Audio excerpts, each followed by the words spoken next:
every instance of conflict is like a gym session. You're gonna have conflict in the future. You're gonna deal with difficult people.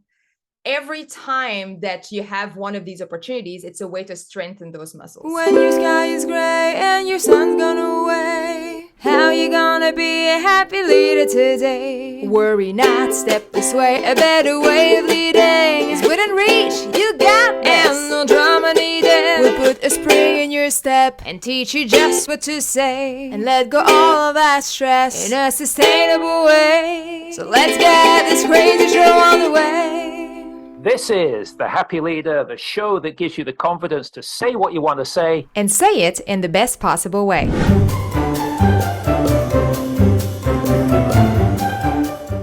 Gigi, would you slap a coworker right in the face for 100,000 euros? Oh, trust me, mon petit beurre, it's not about the money. What?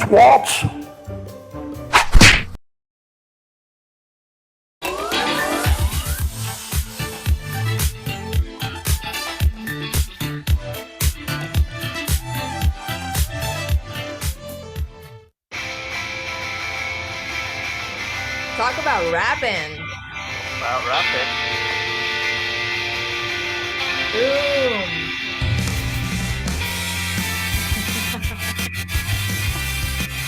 You're awesome. Yeah, you're awesome. Look at you. It's a bit low energy.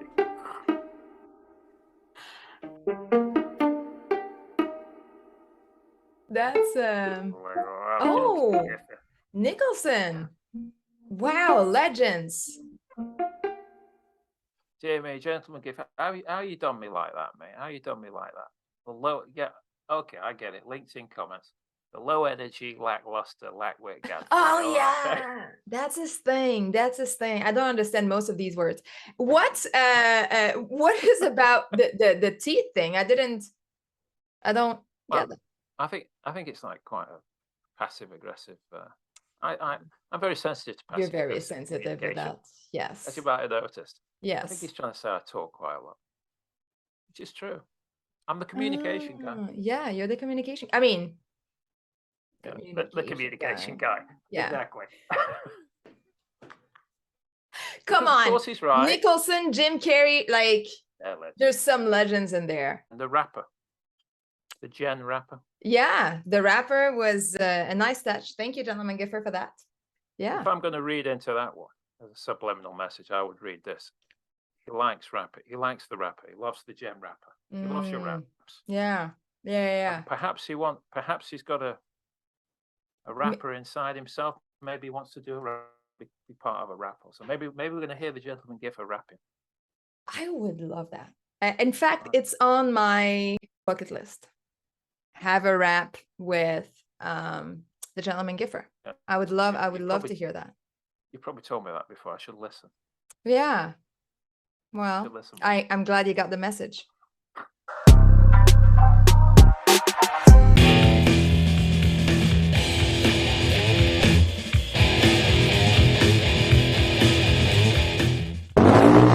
Hey you, this is Belzy, Kevin Bells, with my good old buddy, the gentleman GIFER. Amantibus concilium, what? Here's the insider scoop on what you need to do when you want to slap a colleague.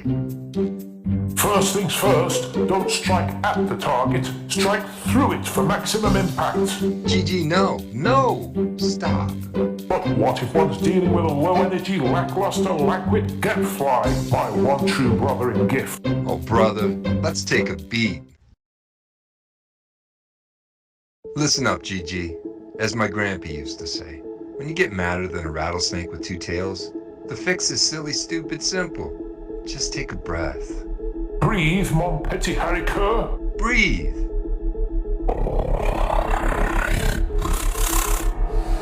Breathe, brother. Breathe.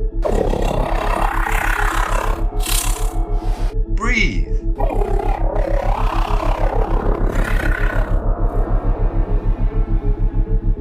How you feeling, GG? Let the gadflies buzz. The GG's world turns on, mon petit beurre. Bazinga! Take a breath when you get pissed. Just tell them how you're feeling, but never with fists.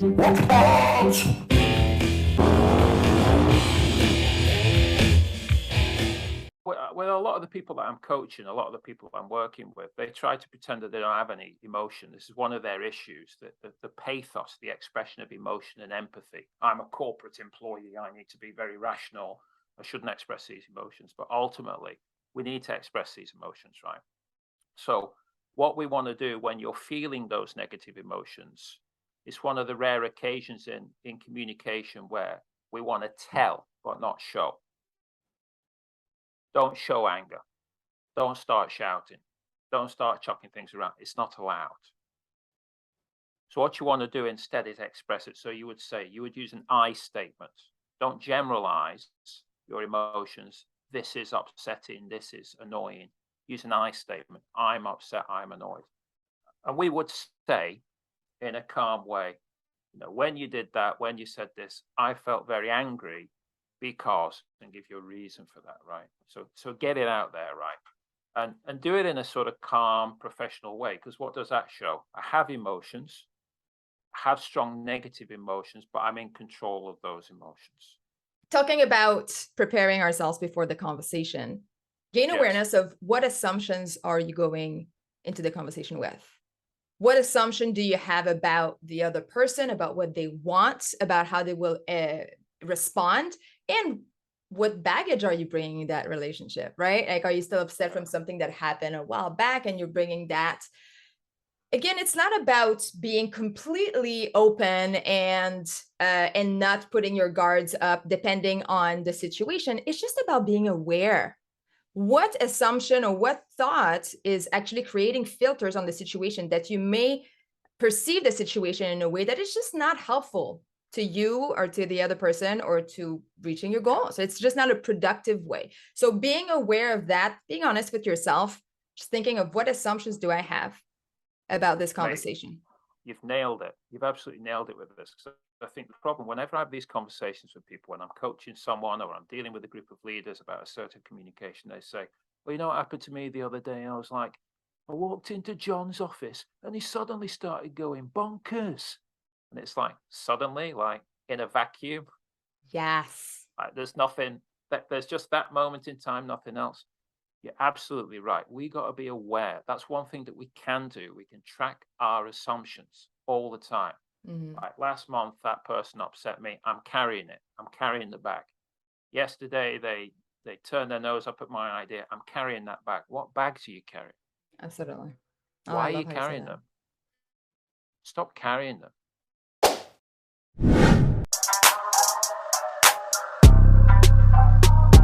Don't slap. Relax. Get yourself a fact check so you get your fat check. Don't slap. Relax. Fact or opinion, check your expectation. Collaborating, everything okay. My peers and I are on the same page. Present to the client on the next day. My colleague changes the plan and goes their own way. T-double-G in the house, what? I can't rap, but I can certainly talk. When I start running, I walk the walk. The gadflies are coming from here and there. When the temperature's rising, when tempers flare, when patiences fail, and feelings get hot, those who slap fail. What? Don't give in to passion, ask yourself the question. Don't slap. Relax. Before you pull out your neck, get yourself a fact check. Don't slap. Relax. Fact or opinion, check your expectation.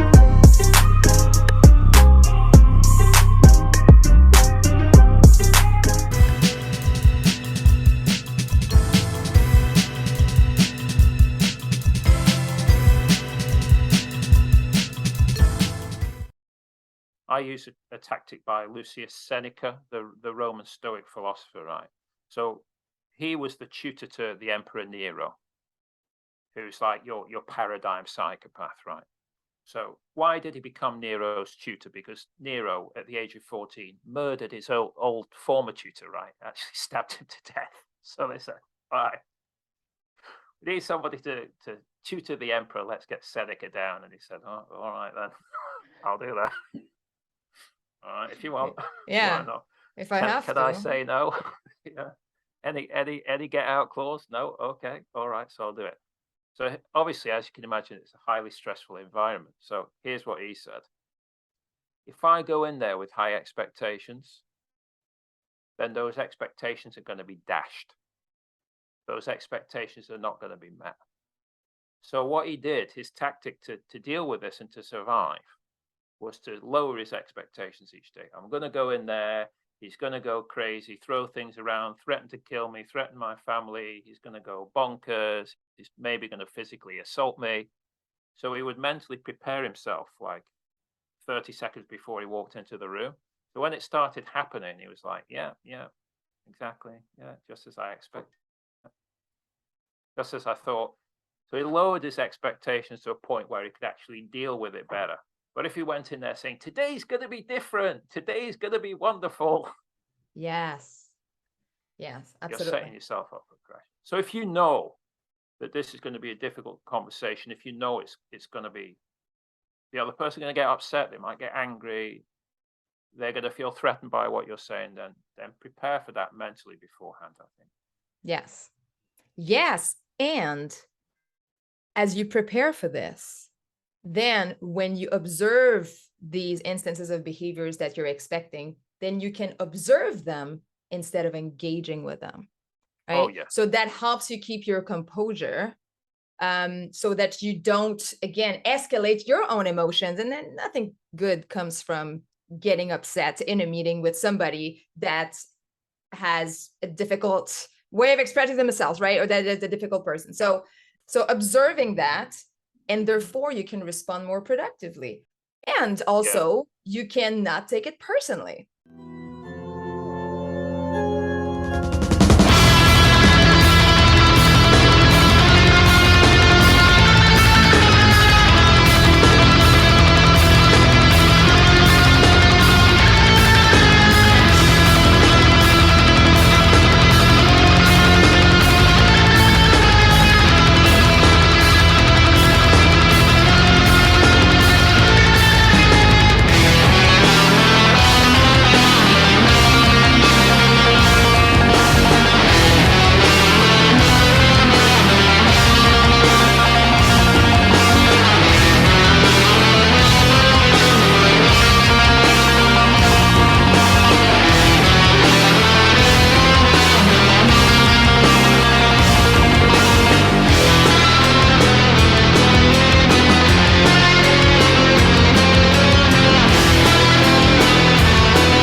The gentleman GIFER's boudoir. Why are you here? Because you have just experienced the Happy Leader Show. So what's going to happen to you now? Let me enlighten you. You are going to like, you are going to subscribe, and you are going to join the newsletter. Stop. The imposter can protect you. Have you finished all of your work? Is the stick up your ass well in place? Are you deserving of fun? Protect yourself from happier leadership today with missing out on the newsletter. Imposter! Get the out of here!